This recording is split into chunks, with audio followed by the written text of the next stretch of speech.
My name's Gary Graves. Every summer I pick 8 playwrights, 8 scripts.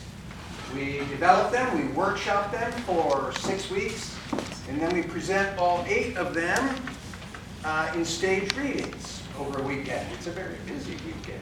Tonight is number, where are we at, guys? This is number 5, Kafka in China by Warren Henry Rothman, adapted by Ralph Protzig. That's where you clap.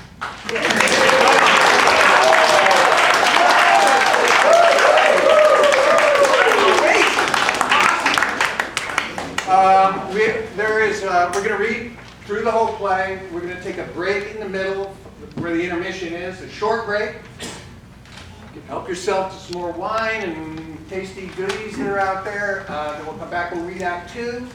Then a very short break after we finish Act 2. And then you're all invited back for a discussion about the play. I hope you all stay for that. If you have a cell phone, be sure it's turned off so it doesn't disturb the rest of us when it goes off unexpectedly. Thanks very much for being here. Everybody okay? Let's begin.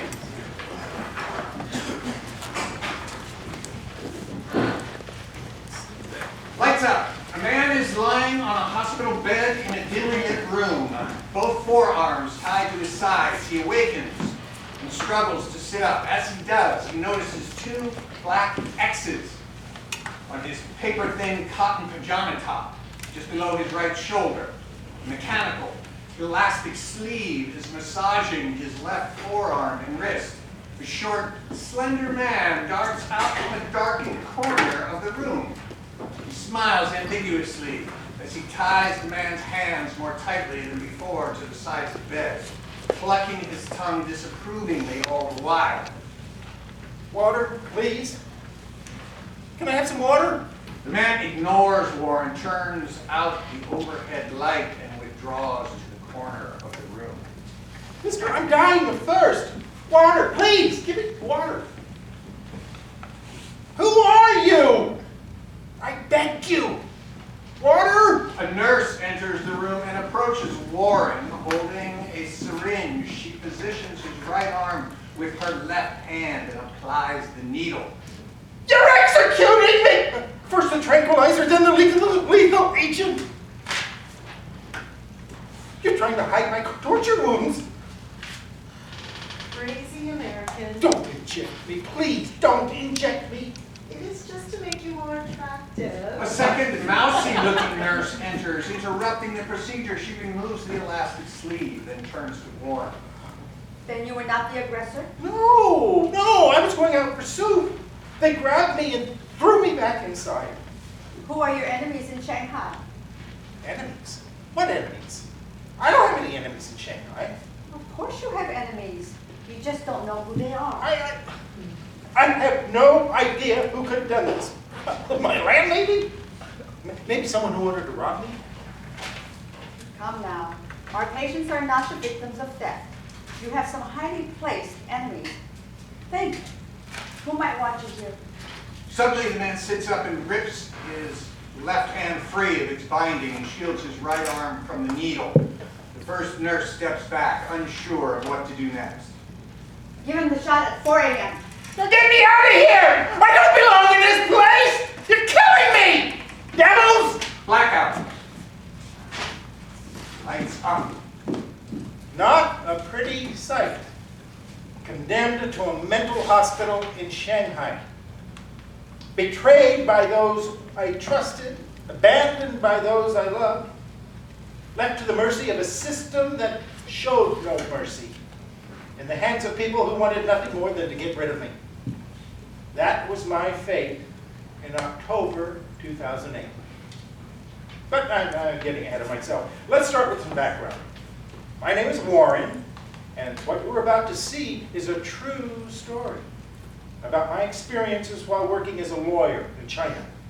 Now, parts of the story seem unbelievable to you. You can imagine how they must have seemed to me. Even today, in the quiet hum of my apartment in San Francisco, I find myself thinking back and asking, did this really occur? And if it did, what could I have done different? Now, before we go on, there's something you should know about me. I am not, never have been, the kind of person who invites trouble. Not the sort of person who enters a dark room when a slasher is in the neighborhood.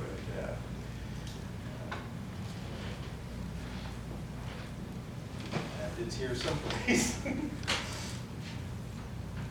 Or opens an email link from a Nigerian prince looking for money, or surrounds himself with bad dudes and ends up robbing a convenience store or dealing fentanyl. An exciting night for me is listening to opera. As Henry Higgins said, I'm an ordinary man. But you know how things go in those thrillers you profess not to read. Stephen King, Silence of the Lambs, Alien. You make one small decision, and it starts you down a path.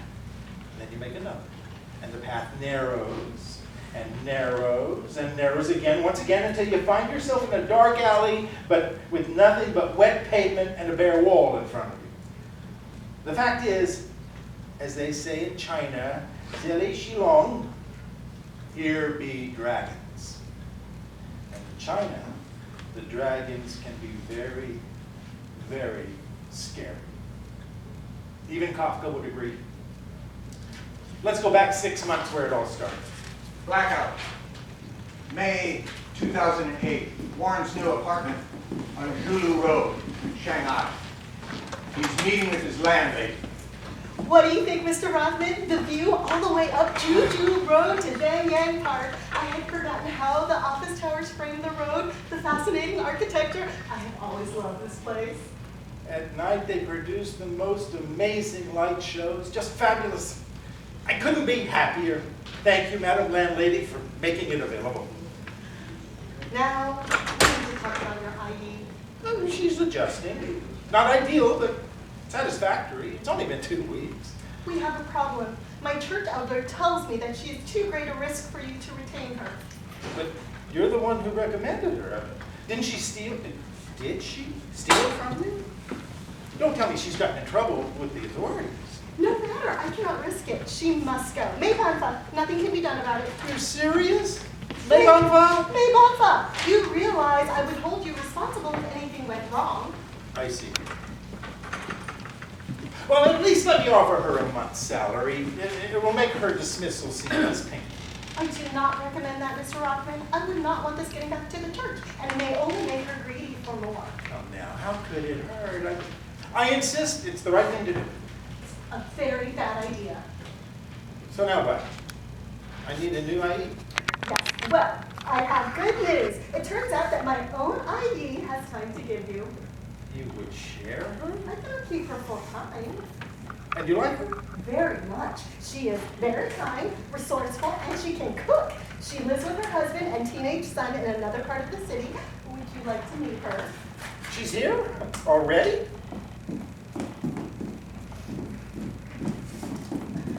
Mr. Robin, let me introduce Miss N, my ID, and now yours.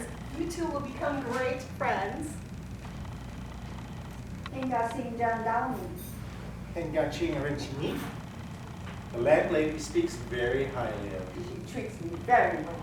Well, I hope I can treat you as well. Should I plan on your starting immediately? I see no reason why not. Let me leave the two of you alone to discuss arrangements. We can work out the details later of how Mr. Rothman and I will share you. Do you live nearby, IE?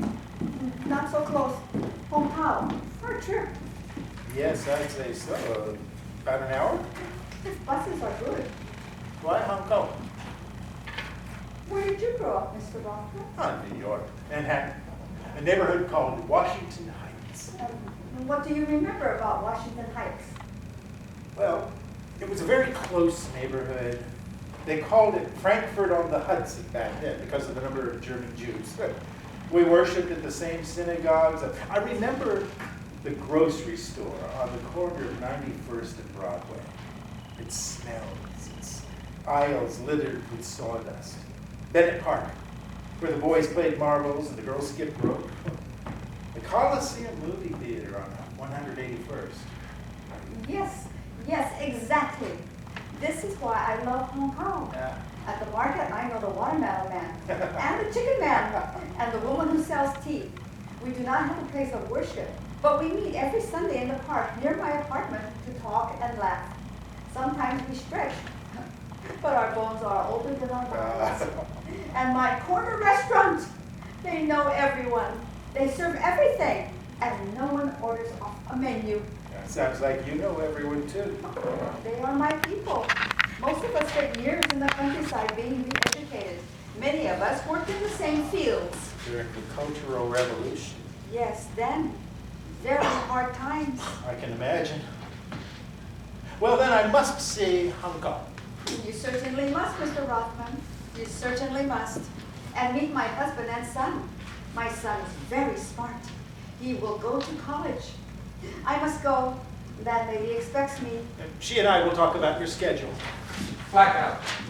A few months later, Warren is having lunch in his apartment with Q, a young, well-dressed, westernized Chinese paralegal at a large European law firm. So how's life in Shanghai? Oh, good, good. But does the rain ever stop? Only when the sun shines, Warren. We're used to it. You'll get used to it in time. And other than the rain.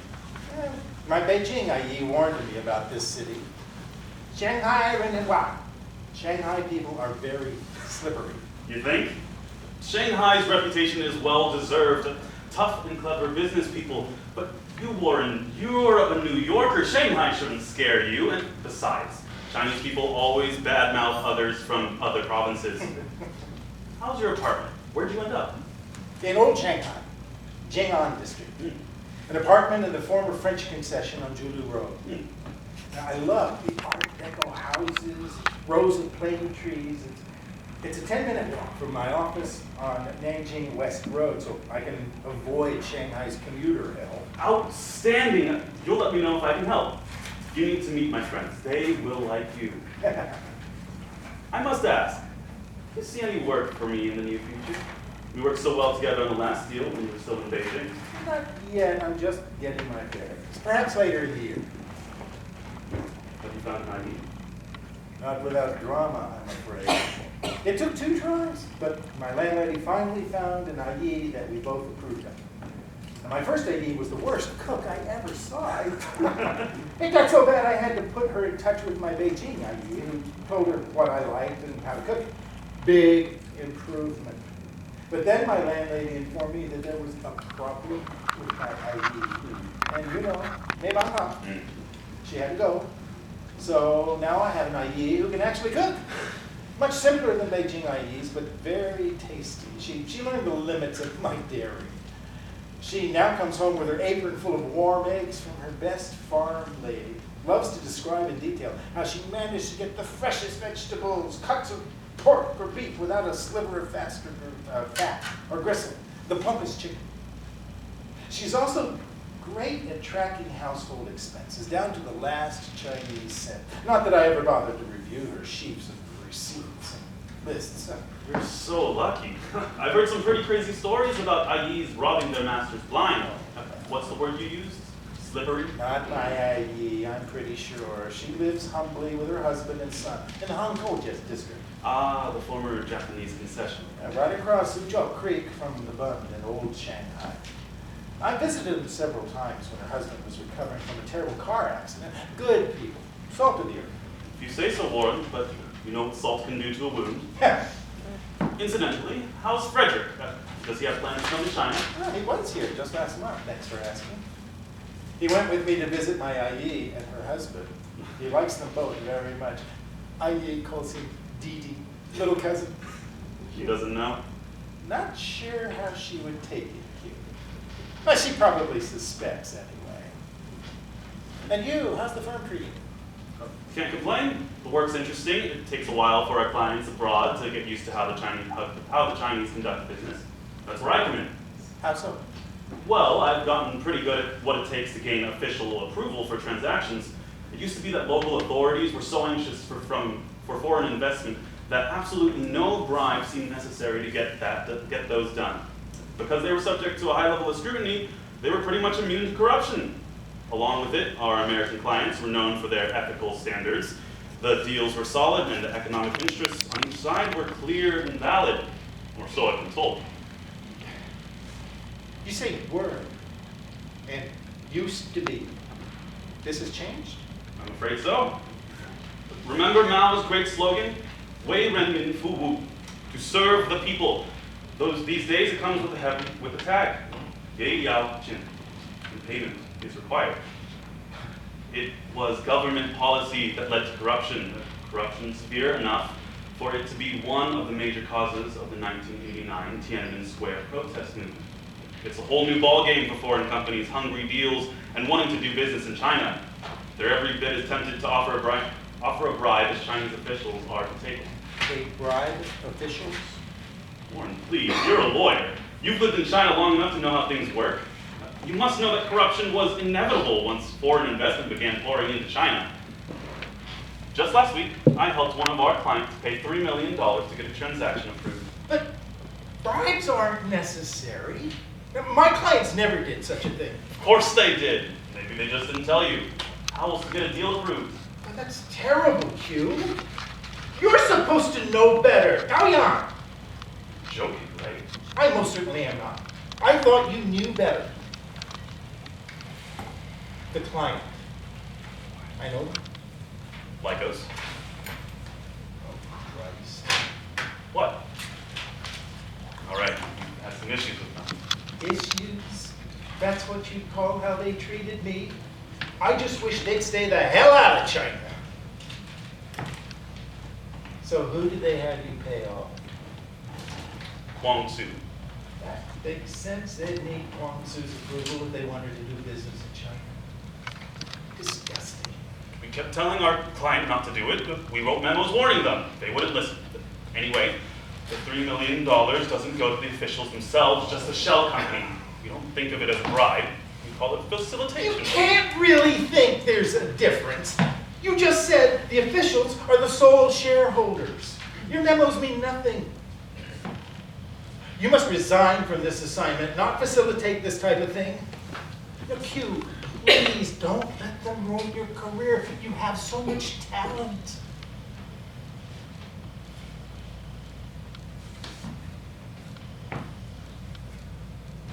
Do you plan to go up to the Beijing Olympics? Maybe, not sure. The government is investing in infrastructure, millions. 37 venues, so I've heard. 12 constructed specifically for the games. It should be the spectacle of a lifetime. I suppose Then so. we have the Shanghai Expo to look forward to in 2 years. Should be fun. I suppose so.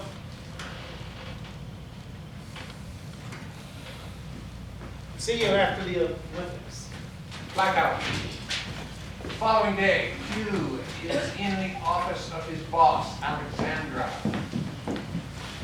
She is English and very fashionable. Lights up. You idiot! You fucking idiot! Whatever were you thinking? Can't you learn to keep your mouth shut? He could have been testing us. You fucking fool. Tell me exactly what he said. He said what I did was terrible. I was supposed to know better. Taoyang. You told him that we advised our client not to do it? The $3 million didn't go to the officials themselves? Yep. He said that there wasn't really a difference. I must resign from this assignment or jeopardize my career. He was really angry. Do you think he will tell the others? He knows many of our clients. We can't take that chance. It would ruin us. So, We act decisively. which means,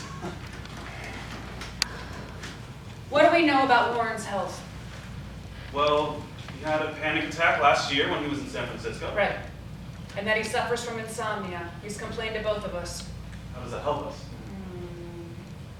He must have an IE. I believe so. Yes, he mentioned her, an older woman from the countryside. Been with him the past 6 months. A good cook. Cook. So he eats what she feeds him. What are you thinking? I'm thinking that Warren could use a little energy boost to help his insomnia. Ephedra? Ephedra. A few weeks of it in his Cheerios should be enough. Death by stroke. I've heard it usually works and no one will suspect. I want you to handle this. Don't fuck up. What if it doesn't work? We worry about it later. Blackout. Lights up. Things went well with the IE for the first few months. She was diligent, resourceful, dependable. And I loved her cooking. Then one day, the winds shifted. Weeping IE? Is it Mr. Z? Is he all right? No, not my husband. My stupidity. How can I tell her of my stupidity? Wohen Ben, I am such an idiot. Oh, who, IE? What happened? What am I to do? I have disgraced myself, and I have disgraced you. Calm down. Tell me what happened. Nothing could be worth all these tears. I was on my way back here in the taxi. A tenant of our landlady had given me an envelope with 20,000 renminbi as this much rent. And? I left the envelope in the taxi. Have you tried to find the taxi? Do you want me to make some calls? No, it is no use, Mr. Rothman. The money is gone. Landlady will fire me. I know she will. I'm such a paichi. No, you are not an idiot, IE. She'll understand. Believe me, it was an honest error. She's a reasonable woman. No. Let me help, please. Oh. Here's 10,000 renminbi. Now, that's not the full amount, but she will understand. You may need to make up the difference over time, or give her more hours. I cannot accept this, Mr. Rothman. You should not be asked to accept the blame. Think nothing of it, IE. Now, here, take the money and go to landlady. Tell her you had the money in 2 envelopes and only left 1 behind. Yeah, you needn't tell her it came from me. She may think I'm setting a bad example. You look tired, IE. Has it been a great burden for you to take care of Mr. Z since his accident? No, he is much better, thank you. Well, what is it then? It is landlady. Has she been mistreating you? No. I hesitate to speak ill of her, Mr. Rothman, but all she does is complain and boast about her ailments, how much money she has amassed, her grand homes in New York that she has bought for her ungrateful daughters, how she fights nonstop with them and their husbands, how they all hate her, how the ravenous packs of local relatives forever nip away at her pocketbook. She is a devil lady. It is exhausting to be with her, and it is exhausting traveling every day from my home to yours and back. Will you not consider moving closer to me? Please, let me look for an apartment for you in the neighborhood. You know how much I love this place. Hong Kong is so much livelier than Julu Road. It is the true Shanghai, and you will learn to speak Shanghainese. Landlady will not be happy if you leave her. She will blame me. Another reason to move, Mr. Rothman. If we move, we will both escape from the devil lady. Let me think about this, IE. Landlady has raised my rent again. Perhaps this is the right time for me to look at another part of the city. How's your son doing, IE? You mentioned he has a big exam coming up. Yes. But his teacher says that he must take a remedial course if he is to pass. I see. Would it help if I tutored him? No, the professor himself gives the course. So he will take it. He wants to, but it is very expensive. 5,000 renminbi. My husband and I, we do not have the money. I see. Tell me, IE, are you certain this professor is not just asking you for a bribe so that he will give your son a passing grade? Now, I've heard such things happen. No. Others are also taking the remedial course. The professor is an admirable man, very honest, very honest. Well, if you're certain, then please, let me pay for the course. That would be most generous, Mr. Rothman. Think nothing of it, IE. You know how fond I am of your son. It's the least I can do. Blackout. A month later, just after dawn, lights up to find Warren and Mr. Z, Aidi's husband, walking in a park in Shanghai. The weather is warm and the park is beginning to bustle with city life. You see, Mr. Rothman, you should always come at this hour. Can you smell the oxygen in the air? I told you, it's at its maximum now. Yes, Mr. Z, the air is amazingly fresh. It reminds me of when I was a teenager and I would walk around the reservoir near my house when it was spring. Trees, grass, flowers. Everything seemed to be breathing out. Even the birds are happy for all the oxygen that they are getting. See how their breasts puff out? I miss the trees of Julu Road and Jiangyang Park. Your wife, you know. She can be very insistent. She can. She said it was becoming hard for her to make the commute to Julu Road when she stopped working for the landlady. I know.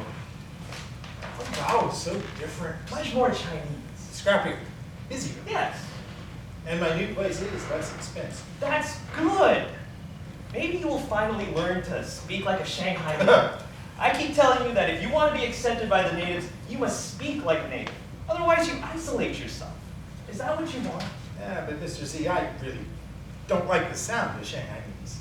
Mandarin is so much more melodic and elegant. I do miss the trees of Julu Road and Jiangyang Park. Don't worry. In no time at all, you'll see. The park where you now live will be filled with plants and trees and flowers. And that barren patch of dirt? Yes, you will see. What, like Athena from the head of Zeus? Shenma, Mr. Rocky? Athena from the head of Zeus. It's just a saying, Mr. Z. It means that it would spring out of nowhere, that it will happen fast, because the city leaders imagined it and wanted it to happen. Ah, Athena from the head of Zeus. Very good, but you will see. You know, Dee Dee went with me and your wife to inspect the place before I rented it. The doorman boasted about the building's international clientele. Huh, there are 2 Argentines on the 30th floor. I'm still looking for them. I'm still looking for a single foreigner in the entire complex. Perhaps they all left when you arrived. Maybe. All I know is that it is much lonelier in Hong Kong, even with your wife around most of the day. She does love her soap operas. It will get better. I know she is very grateful to be out of our small flat. What was it like for your wife during the Cultural Revolution? I only know what she told me. I have no reason to doubt her story. She was in her teens and jobless when she was sent into the countryside to learn from peasants. She dug ditches, milked cows, plowed fields, picked crops, gathered manure. Eventually she became head of her production team, or so she says. She liked it so much in the country that she stayed for 20 years. That sounds like banishment, Mr. Z. 20 years? Wasn't that what they did with criminals? I.e. is a totally law-abiding type. I can't imagine she got into serious trouble. Yes, such a long sojourn in the countryside, exile really, was rare unless one married and settled down there or was serving a sentence for a serious crime. At times I wondered how she had the spirit, courage to live such a life, but I guess I'll never know for sure. Heidi is not a quality person, Mr. Roth. Mr. Z, IE does not have your cultural level, and maybe she lacks some book learning, but she is a treasure, very capable. She can do anything, and she is 100% selfless. Ah, yes, indeed. She is most clever, like a hoe. A monkey? I was surprised that she did not meet me, or send your son to meet me at the airport with a car when I returned from California last month. She could have at least emailed me to say they weren't able to pick me up. This does not surprise me. I've wondered about many of her behaviors of late. Last week, she asked me why I was renewing my lease for 6 months. 3 months is all you need, she says. Now, why would she say that? Am I wrong to question her? you are not wrong. Neo Zuchi, just be very careful with your ears. Blackout. Lights up. Of all the crazy things that happened to me from this point on, this may be the craziest. I guess it's what started my descent into the world of Kafka. A few weeks later, IE and her son. Did you say that? We arrived at Warren's apartment. They enter the living room without speaking. I'm not as very concerned about you. About me? Aye, worried about me? Yeah, last week she came over in the middle of the night with meatball soup. Now I found her sitting outside my bedroom. I said, how long have you been sitting there? And she just yelled at me, how dare you stay up all night like this? But I simply can't lie in bed all night when I can't sleep. Even my own mother wouldn't have taken the trouble. And she says, your breakfast is on the stove. My breakfast is on the stove? At 3 a.m.? That's just crazy. And you're concerned about me? We're worried that people will say that we have been remiss in taking care of you because you don't sleep. We will lose face. That's what you came for? I.e., you can't be responsible for whether I sleep or not. Now, you help me around the house, and I appreciate your help, but that's it. Let me worry about my health. I can take care of myself. IE shrugs. Wei nods. Why are you not sleeping? We need to get to the bottom of this. I've always had trouble sleeping. You know that, I.e. I've taken sleeping pills for years. They move into the living room where Wei places two dining chairs opposite Warren's easy chair. Warren sits and with great solemnity, IE motions for him to sit down. Kai-Wei, I'm not so worried about you that she sometimes lies. when was the last time you slept? I really don't know. Well, I've been feeling tired lately, but all in all, I'm feeling surprisingly well.